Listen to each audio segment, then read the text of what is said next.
والصلاة والسلام على من اصطفى أما بعد فقد قال الله تعالى في القرآن المجيد والفرقان الحميد أعوذ بالله من الشيطان الرجيم بسم الله الرحمن الرحيم واعتصموا بحبل الله جميعا ولا تفرقوا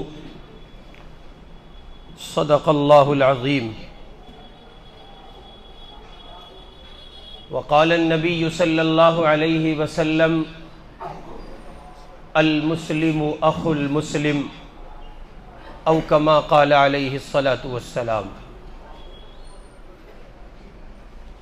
بزرگان محترم، مذہب اسلام آفاقی مذہب ہے، عالمی مذہب ہے۔ یہ مذہب کسی خاص قوم، کسی خاص خطے اور کسی خاص علاقے کے لیے اللہ کی طرف سے نازل نہیں کیا گیا، بلکہ اپنے نزول کے پہلے دن سے لے کر آج تک اور آج سے لے کر صبح قیامت تک اس دین، اس مذہب کا جو وجود ہے اور اللہ تعالیٰ کی طرف سے جو اس کا نزول ہے اور اس کی جو عطا ہے، وہ دنیا کے ہر ایک انسان کے لیے ہے، دنیا کے ہر ایک خطے کے لیے ہے اور دنیا کے ہر ایک علاقے کے لیے ہے۔ چنانچہ اللہ کا نازل کیا ہوا یہ عالمی دین، عالمی مذہب، جو اس کے عالمی پیغمبر جناب محمد الرسول اللہ صلی اللہ علیہ وسلم پر نازل کیا گیا، اللہ تعالیٰ نے اس دین میں تخصیص کے ساتھ،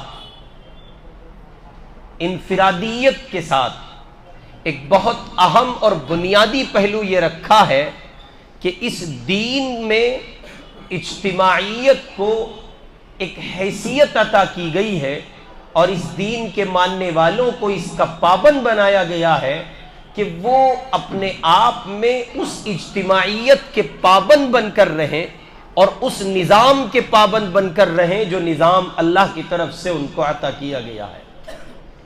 انتشار سے بچیں، تفریق سے بچیں اور اپنی اجتماعیت کو، وحدت کے رنگ کو اور اپنی اس قوت کو جو ان کے اجتماع اور ان کے اکٹھا رہنے سے وجود میں آتی ہے، کسی صورت کھونے نہ دیں اور وہ ان کے ہاتھوں سے نکلنی نہیں چاہیے۔ چنانچہ آپ غور کریں، اسلام مسلمانوں کو نظم و اتحاد کے ساتھ اجتماعی زندگی گزارنے کی تعلیم دیتا ہے، اور جب آپ اس کی تعلیمات پر نظر ڈالیں گے تو یہ بات واضح ہوگی کہ مذہب اسلام ہر آن یہ چاہتا ہے اس کے پیروکار افراد اجتماعیت کے بندھن میں بن کر اکٹھا رہیں، وہاں کسی طرح کی تفریق کو اور کسی طرح کے انتشار کو، اختلاف کو اس معنی کر روا نہیں رکھا گیا کہ اگر وہ انتشار مسلمانوں کی صفوں کا حصہ ہوگا تو یقینی طور پر ان کی ہوا نکل جائے گی، ان کی ہوا اکھڑ جائے گی اور وہ اپنے اس وقار کو، اپنی اس شبیہ کو، اپنے اس رعب کو جو کفر پر اور عالم دنیا پر ان کی اجتماعیت کے نتیجے میں قائم ہے، باقی نہیں رکھ سکیں گے۔ چنانچہ انتشار اور خود سرائی کو قطعاً برداشت نہیں کیا گیا، اور اس کے لیے مذہب اسلام کی تعلیمات کی اول ترین تعلیم نماز کے ارکان کو، نماز کے وجود کو، اس کے اجتماعی نظام کو جب آپ دیکھیں گے تو یہ بات عیا ہوگی کہ اللہ رب العزت والجلال ہرگز یہ نہیں چاہتے کہ مسلمان کسی طرح سے جدا رہیں۔ چنانچہ آپ غور کریں، ہم اور آپ نماز جمعہ کے لیے یہاں اکٹھا ہوئے، تو کیا ضرورت تھی اس اکٹھا ہونے کی؟ یہ نماز انفرادی طور پر تنہا اپنے اپنے گھروں میں پڑھی جا سکتی تھی، اور وہاں اس بات کا غالب گمان تھا کہ تنہا پڑھی جانے والی نماز میں اخلاص بنسبت اس اجتماعیت کے زیادہ ہوتا۔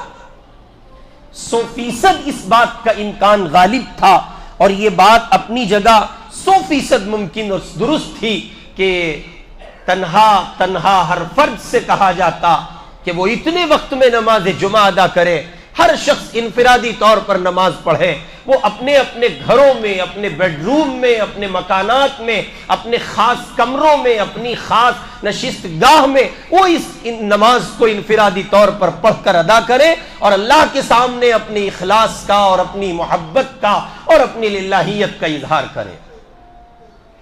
لیکن ایسا نہیں کیا گیا، بلکہ جمعہ کی نماز تو اپنے آپ میں ایک بڑی نماز ہے۔ اس سے پہلے جو روز مرہ کی یومیہ 5 نمازیں ہیں، ہر ایک نماز میں اس بات کا پابند مسلمان کو بنایا گیا ہے کہ وہ تنہا نماز نہ پڑھے، وہ نکلے اور مسجد جا کر جماعت کے اہتمام کے ساتھ نماز ادا کرے، اور پھر اس پر اجر کی اور ثواب کی جو اللہ رب العزت والجلال کی جانب سے پیغمبر محمد الرسول اللہ صلی اللہ علیہ وسلم نے تقسیم فرمائی ہے۔ اگر آپ تنہا نماز پڑھتے ہیں تو ایک نماز کا ثواب ہے، اور یہی نماز اگر جماعت سے مسجد میں پڑھی جاتی ہے تو 27 نمازوں کا ثواب ہے۔ معلوم یہ ہوا ہے کہ یہ نماز تنہا بھی پڑھی جا سکتی تھی، یہ اجتماعیت کے ساتھ مسجد میں پڑھی جا رہی ہے۔ اللہ امت کو اجتماع کے ساتھ اکٹھا دیکھنا چاہتے ہیں۔ یہ ممکن تھا کہ تنہا نماز پڑھی جاتی، لیکن فرض قرار دیا گیا کہ تم پر 5 نمازیں فرض ہیں، اور مسنون قرار دیا گیا کہ تم ان نمازوں کو جماعت کے ساتھ مسجد میں ادا کرو۔ اور پیغمبر کا غصہ تو یہاں تک چھلکا، حضور پاک علیہ الصلوۃ والسلام نے اظہار فرمایا، اور اللہ کے لاڈلے پیغمبر نے کہا کہ جو لوگ بغیر کسی عذر کے اپنے گھروں میں نماز پڑھتے ہیں، مجھ محمد کا جی یہ چاہتا ہے میں جا کر ان کے گھروں کو آگ لگا دوں۔ آخر کیا چاہتے ہیں پیارے نبی؟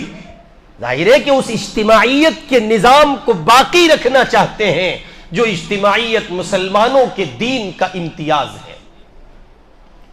پھر کہا گیا کہ 5 نمازیں ہی نہیں، تم کو اجتماعیت ہی کے ساتھ ادا کرنی ہے، جماعت کے ساتھ ادا کرنی ہے۔ اللہ تعالیٰ اسی جماعتی زندگی کو پسند کرتا ہے، اسی اجتماعی نظام کو پسند کرتا ہے۔ یہ 5 نمازیں بھی اجتماعیت کے ساتھ ادا کرنی ہے، جمعہ بھی پڑھنا ہے، اور وہ عیدین کی 2 واجب نمازیں بھی تم کو ادا کرنی ہے۔ اب جب رمضان المبارک کا مہینہ آ جائے تو تم کو تراویح کی نماز بھی جماعت سے ادا کرنی ہے، اس لیے کہ اللہ مسلمانوں میں اجتماعیت کو پسند کرتا ہے۔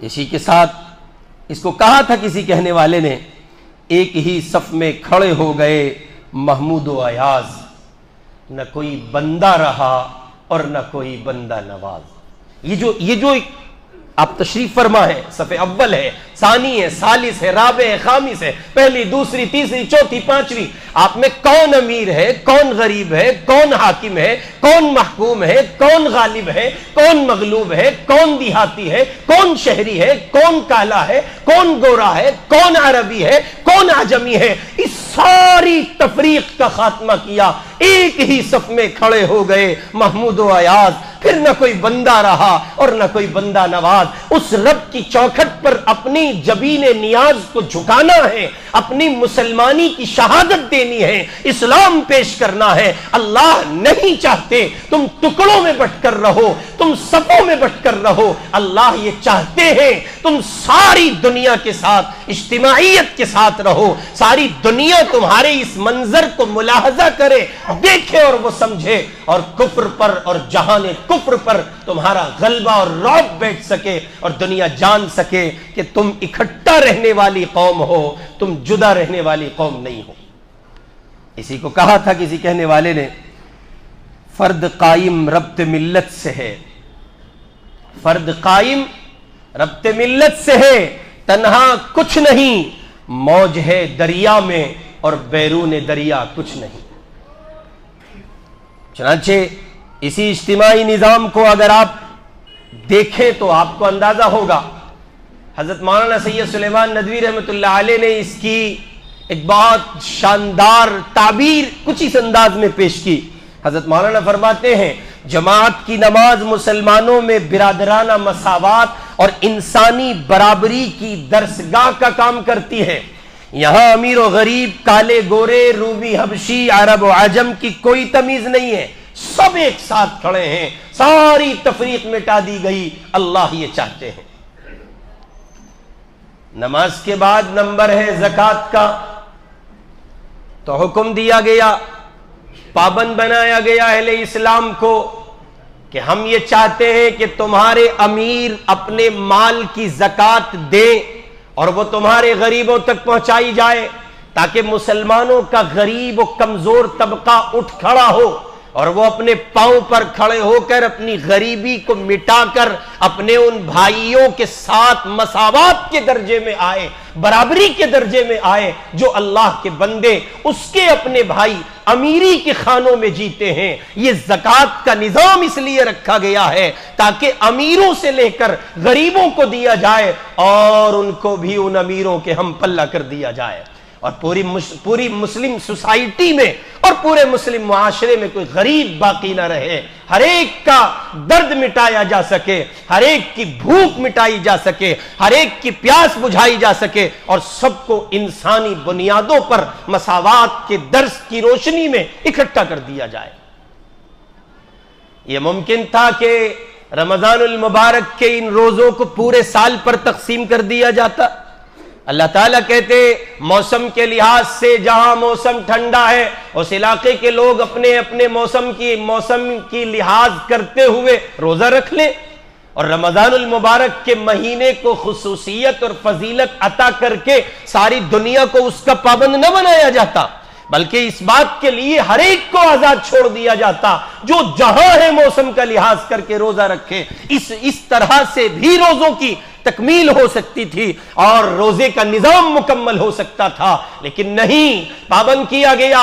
اللہ کا مہینہ آ رہا ہے، رمضان آ رہا ہے، اب عرب ہو یا عجم، گورے ہو یا کالے، امیر ہو یا غریب، حاکم ہو یا محکوم، بڑی برادری کے ہو یا چھوٹی برادری کے، شہری ہو یا دیہاتی، پڑھے لکھے ہو یا ان پڑھ، سب کے لیے ایک حکم ہے، آمنو کتب علیکم الصیام کما کتب علی الذین من قبلکم لعلکم تتقون۔ ہم نے تم پر روزہ فرض کیا ہے اور تم سے پہلے لوگوں پر بھی فرض کیا گیا تھا، لہذا اب ہر مومن کو جو عاقل ہے، بالغ ہے، مرد عورت، سب پر فرض کر دیا گیا۔ رمضان کا مبارک مہینہ چل رہا ہے، اب سب پر لازم ہے کہ وہ روزہ رکھیں۔ یہ بھی ممکن تھا کہ حج کے مبارک مہینے کو امت کو رش سے بچانے کے لیے، حادثوں سے بچانے کے لیے، مشکلات سے بچانے کے لیے، جد و جہد سے، سفر کی صعوبت سے اور جہان بھر کی مشکلات سے بچانے کے لیے آزاد چھوڑ دیا جاتا، اور امت سے کہا جاتا اپنے اپنے شہروں، ملکوں، خطوں، علاقوں کے لحاظ سے اپنی اپنی سہولت پر حج کرو۔ سارے سال مینا بھی کھلا ہے، مزدلفہ بھی کھلا ہے، عرفات کا میدان بھی ہے، جاؤ تم سب کے سب حج کرو۔ لیکن نہیں، اس میں اجتماعیت کی وہ شوکت باقی نہیں رہتی، اجتماعیت کا وہ نظام بحال نہیں رہتا، اجتماعیت کی وہ سرخ روئی نظر نہیں آتی، عالم کفر کو وہ نظام نظر نہیں آتا جو محمد الرسول اللہ صلی اللہ علیہ وسلم پر ایک خوبصورت نظام کی شکل میں حضور پاک پر نازل کیا گیا۔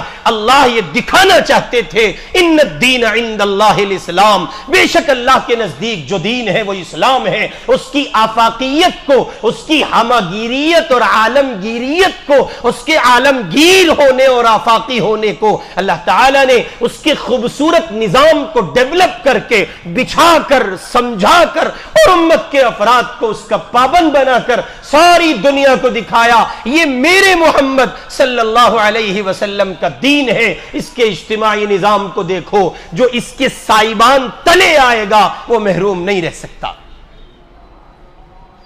ظاہر ہے کہ یہ ساری چیزیں تعلیم دے رہی ہیں اس بات کی کہ مسلمان اکٹھے رہیں، مسلمان اجتماعیت کے ساتھ رہیں، مسلمان اتحاد کے ساتھ رہیں، مسلمانوں میں تفریق نہیں ہونی چاہیے، مسلمانوں میں کسی طرح کا انتشار نہیں ہونا چاہیے، ان میں جھگڑے نہیں ہونے چاہیے، ان میں فسادات واقع نہیں ہونے چاہیے۔ وَاعْتَصِمُوا بِحَبْلِ اللَّهِ جَمِيعًا وَلَا تَفَرَّقُوا، اللہ تعالیٰ کہہ رہے ہیں خدا کی رسی کو مضبوطی سے تھام لو اور آپس میں انتشار نہ کرو۔ کسی عصبیت کو روا نہیں رکھا گیا ہے، کسی نوع کی عصبیت کو، وہ علاقائی عصبیت ہو، رنگ و نسل کی عصبیت ہو، زبان و بیان کی عصبیت ہو، امیر و امیری غریبی کی عصبیت ہو، خاندان اور قبائل کی عصبیت ہو، ساری تفریق کو مٹا دیا گیا۔ یا ایھا الناس انا خلقناکم من ذکر و انثی وجعلناکم شعوبا وقبائل لتعارفوا، ہم نے تم کو ایک مرد سے پیدا کیا، ایک مرد ایک عورت سے تم کو پیدا کیا ہے، تم ایک آدم اور حوا کی اولاد ہو، تم سب کے باپ ایک آدم ہے، تم سب کی ماں حوا ہے۔ اللہ تعالیٰ نے اس تفریق کا خاتمہ کیا جو شیطان کے چالوں کی بنیاد پر مسلمانوں میں در آئی ہیں۔ پروردگار نے اعلان کیا اگر کسی کی تکریم، تعظیم، توقیر اور عزت کا مسئلہ ہی ہے تو وہ صرف اور صرف اس بنیاد پر ہوگا ان اکرمکم عند اللہ اتقاکم، جس کے پاس جتنا زیادہ تقوی ہوگا وہ اتنا ہی زیادہ اللہ کے نزدیک معزز ہوگا۔ تقوی کے سوا کوئی بنیاد نہیں ہے کہ جس بنیاد پر معزز بنایا جائے کہ صاحب یہ سید ہیں، یہ شیخ ہیں، یہ پٹھان ہیں، یہ افغان ہیں، یہ مرزا ہیں، یہ قریشی ہیں، یہ چودھری ہیں، یہ فلاں ہیں، ہزار برادریاں ہیں، تمام تر قبائل ہیں، اقوام ہیں۔ یاد رکھیے ان سب کا مقصد ایک تعارف ہے، انٹروڈکشن ہے، ہرگز ان کا مقصد کسی سے کہیے کہ فائق ہو جانا نہیں ہے اور کسی پر اونچائی لے جانا اور کسی پر حیثیت کو بڑھاوا دینا ہرگز نہیں ہے، بلکہ ان کا مقصود ہے کہ انسانوں کے اپنے درمیان تعارف کے لیے یہ قبائل ہیں اور یہ برادرانہ سلسلے ہیں۔ ان کا مقصود عزت نہیں ہے، عزت کا جو مقام ہے اور عزت کی جو بنیاد ہے وہ اللہ کے یہاں تقوی ہے۔ چنانچہ نبی پاک علیہ الصلوۃ والسلام نے اسی نظام کے خاتمے کو پورے طور پر کرنے، اسی نظام کو ختم کرنے اور اس کا خاتمہ کرنے کے لیے اور اس کو جڑ سے اکھاڑ پھینکنے کے لیے حضرات صحابہ اکرام کے درمیان سے اس اندر پائی جانے والی قبائل کی تفریق کا خاتمہ کیا اور کھرچ کر صاف کیا، اور آپ نے اپنے ہر ایک صحابی کو ایسا بنایا کہ وہ علاقائی اور قومی عصبیت سے پاک تھا۔ چنانچہ وہ دو قبیلے جن میں باہم اختلافات عروج پر تھے، محض کلمے کی بنیاد پر ان کو متحد کر دیا گیا، اوس و خزرج، اور وہ پھر نبی پاک علیہ الصلوۃ والسلام کی تعلیم کے نتیجے میں متحد ہوئے ایسے کہ ان کے درمیان کسی نوع کی تفریق باقی نہ رہی، ایک دوسرے کے مونس ہوئے، ہمدرد و غمگسار بن گئے۔ اور یہی وجہ تھی کہ صحابی رسول سیدنا بلال حبشی رضی اللہ عنہ، مکہ ان کی زمین نہیں، ان کی سماجی کوئی حیثیت نہیں، وہ سیاہ فام تھے، بے ننگ و نام تھے، لیکن جب ان کا قلب نور ایمان سے منور ہوا اور وہ مشرف بہ اسلام ہوئے تو ان کو یہ مقام و مرتبہ ملا۔ محمد عربی نے کہا وہ کعبے کی دیوار پر چڑھ کر اللہ کے پاک نام کو بلند کریں گے۔ اسلام میں کوئی تفریق نہیں ہے۔ اگر بلال کا قلب نور ایمان سے منور ہوا ہے اور ایک حبشی سیاہ فام بے ننگ و نام بلال ایمان لے آئے تو ان کو یہ حیثیت مل گئی ہے اور ان کا یہ مقام بن گیا ہے۔ وہ برابر میں بیٹھیں گے ابو بکر کے، اور وہ برابر میں بیٹھیں گے فاروق اعظم کے، اور وہ برابر میں بیٹھیں گے عثمان غنی کے اور علی مرتضیٰ کے، اور وہ پہلو میں بیٹھ جائیں گے محمد الرسول اللہ صلی اللہ علیہ وسلم کے، اور وہ حضور کے مؤذن کی حیثیت سے متعارف ہوں گے۔ سارا مکہ دیکھے گا، سارا مدینہ دیکھے گا، عرب دیکھیں گے، عجم دیکھیں گے، اور اللہ کا قرآن اعلان کر کے بیان کر رہا ہوگا، اور قرآن یہ بول کر بتا رہا ہوگا ان اکرمکم عند اللہ اتقاکم، بلال کے پاس تقوی زیادہ تھا، اب حیثیت نہیں رہ جاتی ہے، تقوی یعنی ایمان بلال کی جھولی میں ہے، اب عتبہ کی کوئی حیثیت نہیں ہے، شیبہ کی کوئی حیثیت نہیں ہے۔ کون ابو جہل؟ حضور کا خاندانی ہو سکتا ہے، کون ابو لہب؟ حضور کا چچا ہو سکتا ہے، لیکن بلال کے مقابلے کفر ہے، ایمان نہیں رکھتا، اس لیے کوئی حیثیت بلال کے مقابل ان کی نہیں ہے۔ یہ بلال کو اعزاز عطا ہوا ہے، کعبے کی دیوار پہ چڑھے اور کہیں اللہ اکبر، اور اس صدا کو لگانے کا نہ صرف یہ پیغام تھا کہ توحید کا پیغام بلند ہو، بلکہ یہ بھی ایک خاموش پیغام تھا، دیکھو یہ اسلام کا امتیاز ہے، یہاں کسی طرح کی تفریق نہیں ہے۔ اس لیے آج ضرورت ہے امت میں کہ امت اپنے آپسی اختلافات کا خاتمہ کر کے آگے بڑھے، اور ایک ایک کچے پکے چھوٹے بڑے فرقہ بندی سے لے کر منہج بندی تک، اور منہج بندی سے لے کے شخصیت بندی تک، اور شخصیت بندی سے لے کے حضرت بندی تک سارے اختلافات پائے جا رہے ہیں۔ کیا حال ہے دیوبندیوں کا اور کیا حال ہے بریلویوں کا؟ کیا یہ ایک دوسرے کے پیچھے نمازیں پڑھتے ہیں؟ کیا محض سلام کی بنیاد پر ایک دوسرے کو کفر کی دہلیز پر دھکیل نہیں دیا جاتا؟ کیا دیوبندیوں کی مسجدوں میں بریلوی آتے ہیں؟ کیا بریلویوں کے یہاں دیوبندیوں کی انٹری ہے؟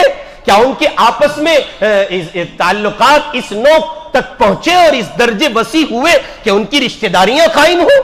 ہرگز نہیں۔ یہ تفریق آج بھی سماج میں باقی ہے، اور ایسے پاگل، بے وقوف، احمق، عقل کے اندھے آپ کو مل جائیں گے جو نفرت کر رہے ہیں ایک دوسرے سے، ساری امت کو کفر لقمہ اجل بننے پر مجبور کر رہا ہے، اور یہ بے وقوف ہے، احمق ہے، پاگل ہے، عقل کے اندھے ہیں کہ یہ آپس میں لڑتے پھر رہے ہیں۔ کوئی لڑ رہا ہے اس بات پر کہ تم حضور سے محبت نہیں کرتے، کوئی لڑ رہا ہے اس بات پر کہ تم حضور پاک علیہ السلام کی شان میں گستاخی کرتے ہو، اور اسے یہ شعور پیدا نہ ہو سکا، وہ یہ تحقیق کر لیتا کہ گستاخی ہو بھی رہی ہے کہ نہیں ہو رہی ہے، عظمتیں پائی جاتی ہیں کہ نہیں پائی، تحقیق نہیں۔ جیسے بتا دیا گیا پیٹ کے پجاری ملاؤں کے ذریعے جو ان کی دیرینہ روایات ہیں، جیسے انہوں نے نظام کو بحال رکھا ویسے اس بھولی امت نے قبول کیا، اور حضور پاک علیہ السلام کے دین کو اس طرح سے تقسیم کیا کہ امت آپس میں تفریق کا شکار ہوئی،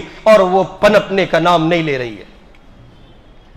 کچھ لوگوں کو ہیضہ سوار ہوا کہ ہم ہر کام حدیث کے مطابق کریں گے، چنانچہ انہوں نے چند ایک مسائل کو بنیاد بنایا، رفع یدین پر اٹھے، آمین بالجہر پر اٹھے، قرات خلف الامام پر اٹھے، اور پاؤں چوڑے اور نیڑے کرنے پر اٹھے، اور ان کے قلبوں میں سیاہی تھی، بغض تھا، عناد تھا، تفریق تھی، انتشار تھا، امت کی بے بسی اور بے کلی اور بے چینی اور اضطرابی کیفیت ان کے سامنے نہیں تھی، ان کے سامنے مسلک تھا، اور وہ مسلک کو فروغ دینے کے لیے اس حد تک پہنچ گئے، امت ٹوٹتی رہی، ان کو اس کا خیال نہ ہو سکا۔ چنانچہ نتائج نکلے کہ دیوبندی بریلویوں کے در پر اور بریلوی دیوبندیوں کے در پر، اور یہ کہیں در پہ اور کہیے کہ اہل حدیث ہیں وہ جماعت اسلامی کو نہیں قبول کرتے ہیں، اور جماعت اسلامی ہے کہ وہ اہل حدیث کو قبول نہیں کر رہا ہے، اور جو ذیلی شاخیں ہیں ان کا تو کہنا ہی کیا ہے۔ تفریق بڑھتی چلی جاتی ہے، اور ادھر عالم اسلام سسکیاں لے کر مرنے پر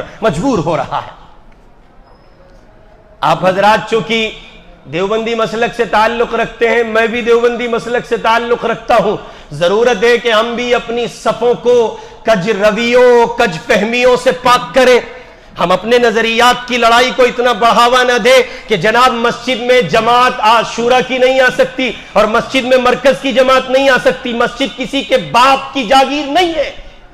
اس میں عوام کو آگے بڑھنا چاہیے، اور عوام کو آگے آ کر ان تمام تر تفریقات کا خاتمہ کرنا چاہیے۔ مسجد مسجد ہے، اللہ کا گھر ہے، وہ کسی کے باپ کی جاگیر نہیں ہے۔ مسجد میں اگر شورا کی جماعت آتی ہے تو اس کا بھی استقبال ہوگا، اور مرکز کی جماعت آتی ہے تو اس کا بھی استقبال ہونا چاہیے، اور ہوگا، اس لیے کہ وہ سب اللہ کے بندے ہیں، اللہ کی بات کر رہے ہیں۔ اور اگر ان میں سے کوئی اللہ کی بات نہیں کرتا تو پھر اس کا اعلان ہو کہ وہ اللہ کی بات نہیں کرتا ہے، اور اگر بات اللہ کی ہے، دین محمد کا ہے، اور پھیلاتے بھی محمد کا دین ہے، پھر تفریق چلے نا۔ کیا حیثیت رکھتی ہے تفریق؟ کیوں آپ ایک دوسرے کو گھور کر دیکھتے ہیں؟ کیوں آپ ایک دوسرے کو گمراہ کہتے ہیں؟ کیوں آپ ایک دوسرے کو کہیے کہ کفر تک لے جاتے؟ ہرگز اس بات کی اجازت نہیں دی جا سکتی۔ قطعاً اس کی اجازت نہیں دی جا سکتی. اگر تم اپنے ایک کام کے 2 دھڑوں کو نہیں سما سکتے تو تم امت محمد کے لیے کچھ نہیں کر سکتے. اور یہی نظریہ آگے چل کر کے ہماری جمعیت علماء ہند پر ہے کہ جمعیت کے لوگ بھی آگے بڑھیں اور وہ اپنے قلب کی دنیا کو وسیع وسعت دے اور وہ اس بات کا مظاہرہ کرے کہ جمعیت ارشد مدنی ہو یا جمعیت محمود مدنی ہو. جمعیت حضرت مولانا سید ارشد مدنی کی نظریات کے جو افراد ہیں اس پر کام کرنے والی جماعت ہو یا حضرت مولانا سید محمود مدنی کے افراد ہیں اس پر کام کرنے والی, جو ان کے قلوب میں وسعت ہونی چاہیے, وہ ایک دوسرے کو جگہ دے اور کسی طرح سے ان میں تفریق نہ ہو اور ناگواری کے حالات نہ ہو اور ناخوش باتیں نہ ہو جس کے نتیجے میں کفر کو آگے بڑھنے کا موقع ملے. ان ساری چیزوں کا خاتمہ ہونا چاہیے. اور اگر ایسا نہیں ہو رہا ہے تو پھر آپ کو امت کی رٹ لگانے کا کوئی حق نہیں ہے اور آپ کو تیار رہنا چاہیے محمد الرسول اللہ صلی اللہ علیہ وسلم کی عدالت میں جواب دینے کے لیے. کل بروز حشر پیغمبر پوچھیں گے تم سے میرے اپنے امتی نہیں سمائے جا سکے, تم کس کو سماتے, لہذا حضور کی عدالت میں جواب نہیں بن سکے گا.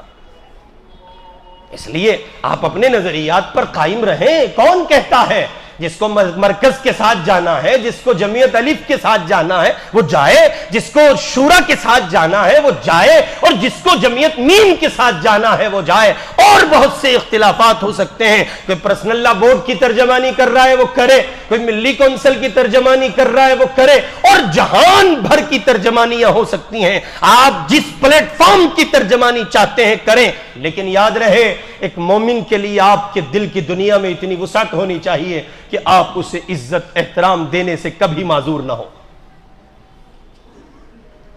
افسوسناک پہلو ہے, امت سسکیاں لے رہی ہے اور یہاں ہمارے اختلافات ختم نہیں ہو رہے, یہاں ہمارے یہاں لڑائیاں چل رہی ہیں, جھگڑے چل رہے ہیں, فتنے ہو رہے ہیں, فسادات ہو رہے ہیں, اپنے نظریات کو فروغ دینے میں لگے ہوئے ہیں. وہاں سارا عالم اسلام بھلک اٹھا ہے, سسکیاں لے کر تڑپ تڑپ کر جان دے رہا ہے, اور یہاں یہ ہیں بے وقوف ہیں, احمق ہیں, عقل کے اندھے ہیں, ایک خاص خول کی روشنی میں لگے ہیں امت سے کنارہ ہو کر اور ایک نظام کو بنانے میں. اس نو سے امت نہیں بنتی. جن لوگوں کے قلوب میں امت کے لیے جگہ نہیں ہوتی وہ سب کے ہو سکتے ہیں, محمد الرسول اللہ کے نہیں ہو سکتے. ہم نے تو ایسا دیکھا, اور اس کو اقبال نے کہا تھا فرقہ بندی ہے کہیں اور کہیں ذاتیں ہیں, فرقہ بندی ہے کہیں اور کہیں ذاتیں ہیں. کیا زمانے میں پنپنے کی یہی باتیں, ایسے پنپیں گے آپ زمانے میں؟ اس طرح سے آپ عالم کفر کے سامنے آئیں گے, اس طرح سے آپ عالم کفر کا مقابلہ ہرگز نہیں ہو سکتا. آپ کو اپنی صفوں میں اتحاد لانا ہوگا, آپ کو اپنے بڑوں پر اعتماد کرنا ہوگا, اپنے بڑوں کے لیے زبان کو لگام دینا ہوگا, ورنہ بصورت دیگر ہر آدمی بڑا ہے, اور جب سب بڑے ہیں تو پھر چھوٹا کوئی نہیں ہے. پھر کون آئے گا آگے بڑھ کر اس بات کے لیے کہ صاحب اپنے آپ میں اصلاح کے کچھ سامان کیجئے, اس لیے کہ سب بڑے ہیں.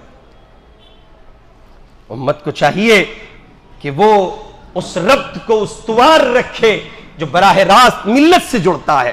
اسی لیے قرآن نے کہا اللہ کی رسی کو مضبوطی سے پکڑ لو, اپنے پروردگار کے ساتھ وابستہ ہو جاؤ اور ٹکڑوں میں نہ بٹو. جس طرح بٹی ہوئی رسی ایک دوسرے کو قوت پہنچاتی ہے, تم بھی اتحاد و اجتماعیت کے ساتھ زندگی گزار کر اسلام کو فروغ دو, اور اگر منتشر رہو گے تو تمہاری اجتماعی قوت ختم ہو جائے گی. وَلَا تَنَازَعُوا فَتَفْشَلُوا وَتَذْهَبَ رِيحُكُمْ, آپس میں نہ جھگڑو ورنہ تمہارے قدموں میں لغزش پیدا ہو جائے گی. یہ ہو نہیں سکتا تھا. انڈونیشیا سے لے کے مراکش تک ایک تسلسل تھا, اجتماعیت ہوتی, اس نظام پر کاربند ہوتے, اس نظام پر باقی ہوتے, ایک اللہ کی رسی کو مضبوطی سے پکڑتے, المسلم واخو المسلم کا سبق پڑھتے. یہ ہو نہیں سکتا تھا کہ پھر فلسطین کی سرزمین پر وہ دیوانے سسکیاں لیتے اور وہ کسی طرح سے کہیے کہ بے گھر ہوتے, مجبور و معذور ہو کر زندگی گزارتے. کسی ایک اللہ کے معصوم بندے کی چیخ نکلتی اور عالم کفر اس پر چیخ پڑتا, عالم اسلام اس پر چیخ پڑتا, تو نتیجے میں اس کفر کو پاؤں رکھنے کے لیے جہان میں جگہ نہیں ملنی تھی. لیکن آپ جانتے ہیں کیوں ترکی کی سرزمین پر 100 سالہ جشن منایا جا رہا ہے؟ سعودی عرب میں ریاض کی سرزمین پر ڈسکو ڈانس ہو رہے ہیں صاحب، بیئر بار اور جناب 1009 کی چیزیں ہیں، وہاں موسیقی کی تھاپوں پر رقاصائیں رقص کر رہی ہیں۔ وہ زمین ہے جس کو حضور پاک علیہ الصلوۃ والسلام نے اپنے صحابہ سے کہا تھا اخرج الیہود والنصارى من جزیرۃ العرب۔ حضور نے کہا تھا یہودیوں اور نصرانیوں کو جزیرہ عرب میں رہنے مت دینا، یہ مصطفیٰ نے کہا تھا۔ آج اسی جزیرہ عرب میں کفر کی ان تمام تر موسیقی کے آلات پر اور اسی کفر کے نظریات پر رقاصائیں رقص کر رہی ہیں، موسیقی کی تھاپوں پر، اور جناب من اس کا حصہ ہیں وہ سارے مسلمان جو لمبے چوڑے جبے پہنتے ہیں اور لمبے چوڑے قبے پہنتے ہیں، اور وہ بھول گئے کہ جو کچھ کسی ایک زمین پر ہو رہا ہے وہ کسی دوسری زمین پر 100% ممکن ہے۔ اس لیے میرے بھائی اختلافات کا خاتمہ کیجئے، اپنی صفوں میں اتحاد قائم کیجئے۔ اگر آپ ایک مسلمان کو نہیں، میں نے بہت نیچے اتر کے بات کی ہے، میری بات کو کسی ایک پیرائے میں مت لینا، کبھی یہاں سے اترتے ہی حکم لگا دو جماعت کا مخالف ہو گیا۔ نہیں، میں کسی کا مخالف نہیں ہوں، آپ کی اپنی دنیا ہے، میری اپنی دنیا ہے، میں سیدھے سیدھے لفظوں میں بول رہا ہوں، نہ میں نے جماعت کو کہا، نہ جمعیت کو کہا، نہ میں سب اجتماعی طور پر امت کو مخاطب کر رہا ہوں، اور یہ سبق پہلے خود پڑھ رہا ہوں، بعد میں آپ کو پڑھا رہا ہوں، اور یہ وہ صداقت ہے، اگر آپ اس پر نہیں آئیں گے تو کسی صورت کفر کے مقابلے ٹھہر نہیں سکیں گے۔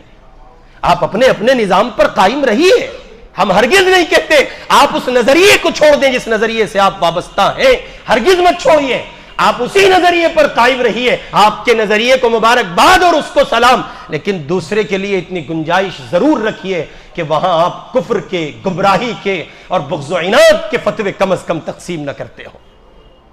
اس کی ایک بہت چھوٹی سی مثال دے کر بات ختم کرتا ہوں۔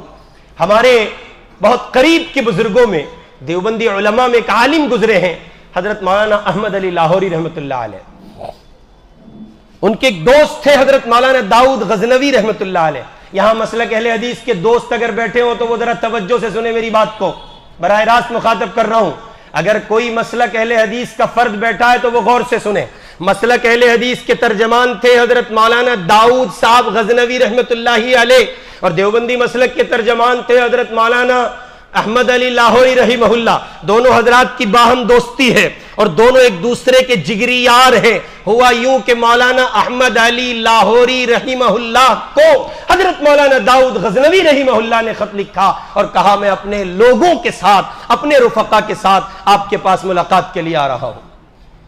ادھر حضرت مولانا کو خط ملا تو انہوں نے ان کا استقبال کیا اور اپنے لوگوں سے کہا، توجہ کرنا، اپنے لوگوں سے کہا جو مولانا احمد علی کے مرید تھے، شاگرد تھے، متوسل تھے، معتقد تھے، مقتدی تھے، ان کے چھوٹے تھے، ان سب سے کہا اور فرمایا کہ آج مسلک اہل حدیث کے ایک بڑے عالم حضرت مولانا داؤد غزنوی دامت برکاتہم تشریف لا رہے ہیں، لہذا ہم سب لوگ ان کے اکرام میں، اعزاز میں، ان کی رفاقت میں، محبت میں، ان کے خیال میں اور ان کو چھوٹا پن محسوس نہ ہو، آج ہم سارے لوگ آمین بالجہر کریں گے، قرات خلف الامام بھی کریں گے، رفع یدین بھی کریں گے تاکہ ان کو کسی طرح سے کوئی بات محسوس نہ ہو۔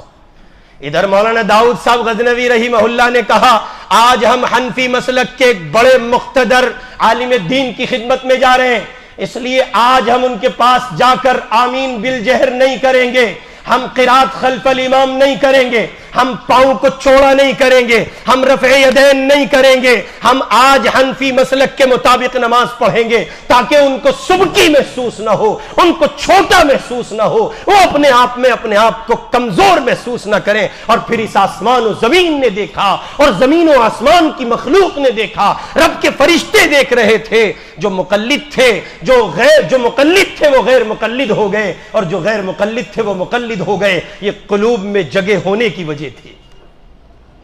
آگے بڑھے، یہاں دہلی میں ایک عالم دین تھے جو بریلوی مسلک سے تعلق رکھتے تھے، ان کو پتا چلا کہ مولانا قاسم صاحب نانوتوی رحمہ اللہ حضور پاک علیہ الصلوۃ والسلام کی شان میں گستاخی کرتے ہیں، تو انہوں نے فتویٰ جاری کیا کہ قاسم نانوتوی نعوذ باللہ کافر ہے۔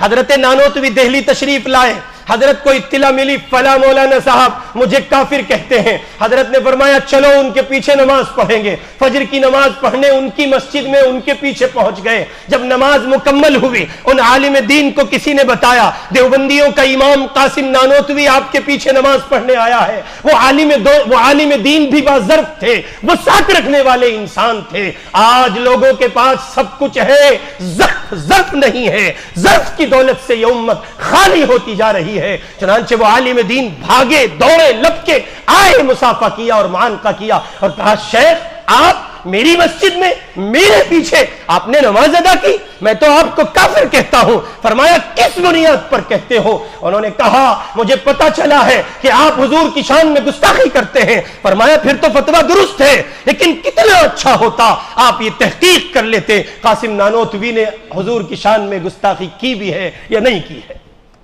مسئلہ یہ ہے, مسئلہ یہ نہیں ہے کہ امت سمجھتی نہیں ہے, مسئلہ یہ ہے کہ اس کو جیسا بتایا جاتا ہے وہ آنکھ بند کر کے عمل کرتی ہے. جمعیت علماء ہند اب ذرا اندر آ جائیے, اپنے گھر کا جائزہ لے لیجئے. آپ تو جماعتوں کو نہیں گھسنے دیتے ہیں, یہ مرکز کی آ گئی تو بھگاؤ, یہ شورا کی آ گئی تو بھگاؤ, یہ جمعیت الف والے ہیں, یہ جمعیت میم والے ہیں, ان کا ہمارے سے کیا کام, یہ پرسنل لا بورڈ والے ہیں. اور سنو حضرت جیو, تمہاری تہجدیں, نمازیں, روزے, زکات اور یہ سب کچھ کوئی کام نہیں آئے گا اگر ایک مسلمان کے لیے تمہارے قلب میں جگہ نہیں ہے. لعنت ہو تمہاری زندگی پر, تم کسی مسلمان کے لیے اپنے قلب میں عناد رکھتے ہو, بغض رکھتے ہو اور پھر محمد کے دین کو اس طرح سے پیش کرتے ہو کہ تم اس کے عالم بردار ہو. اس میں آپ بھی ہے اور میں بھی ہوں, جو کرتا ہے وہ اس کام میں شامل ہے. اللہ میری آپ کی سب کی حفاظت فرما دے. سیوہارا ادھر بجنور کے خطے میں ایک جگہ ہے, وہاں جمعیت علماء کا جلسہ طے ہوا اور ادھر تبلیغی جماعت کا اجتماع طے ہوا. ادھر سے پہنچے حضرت مولانا الیاس صاحب کاندھلوی رحمت اللہ علیہ, ادھر سے تشریف لائے شیخ الاسلام حضرت مولانا مدنی رحمت اللہ علیہ. دونوں حضرات کو یہ پتا چل گیا کہ یہاں تبلیغی اجتماع ہے, ان کو پتا چلا یہاں جمعیت کا جلسہ ہے. دونوں حضرات چلے ہیں. کتنا چلے, وہ اپنے مقام سے چلے, یہ اپنے مقام سے چلے, اور دونوں کا ٹکراؤ بیچ میں ایک جگہ ہوا. اس حال میں چلے کہ حضرت مدنی نے کہا وہاں مولانا الیاس صاحب آئے ہوئے ہیں, چلو سب مل کے ان کو سنیں گے. ادھر مولانا الیاس نے کہا ادھر شیخ الاسلام آئے ہوئے ہیں, چلو سب مل کے ان کو سنیں گے. اور یوں یہ وسعت اور ظرف و ضمیر والے اللہ کے بندے ایک سائبان کے نیچے جمع ہوئے. شیخ الاسلام کی گفتگو ہوئی اور حضرت مولانا رحمت اللہ علیہ کی تشکیل اور ان کی دعا ہوئی. اس نوع کی گنجائش پیدا کیجئے. اور آپ کے ماں باپ, آپ کے ابا, یہ ہماری نوجوان نسل تو تقریباً پاک ہو چکی ہے اس سے, بڑے دیوبندی سے, بریلوی سے, اہل حدیث سے, جماعت اسلامی سے. تمہارے جو پورک ہیں, بڈھے, مجھے لوگ کہتے ہیں بعد میں بہت سخت بولتا ہے, سخت نہیں بولتا ہوں, ان کو بول رہا ہوں جو کرتے ہیں یہ کام, باقی سب سر پر بیٹھے ہیں. جو تمہارے اڑیل سڑیل مزاج بوڑھے ہیں, جن کے دماغ میں الو نے انڈے دے دیے, وہ ابھی بھی مسلک کی اس چہار دیواری سے نکلنے کو تیار نہیں ہے. ان کو پیچھے چھوڑ کر اور مسلک کی اس دیوار کو گرا کر آگے بڑھو. اگر جینا چاہتے ہو تو اتحاد قائم کرو, اور اگر آپس میں انتشار و اختلاف رہا تو وہی ہوگا جو ہو رہا ہے. زیادہ تو ہو سکتا ہے, کم نہیں ہو سکتا. فرد قائم ربط ملت سے ہے, تنہا کچھ نہیں. موج دریا میں ہے اور بیرون دریا کچھ نہیں. اللہ ہمیں عمل کی توفیق عطا کرے. وآخر دعوانا ان الحمد للہ رب العالمین.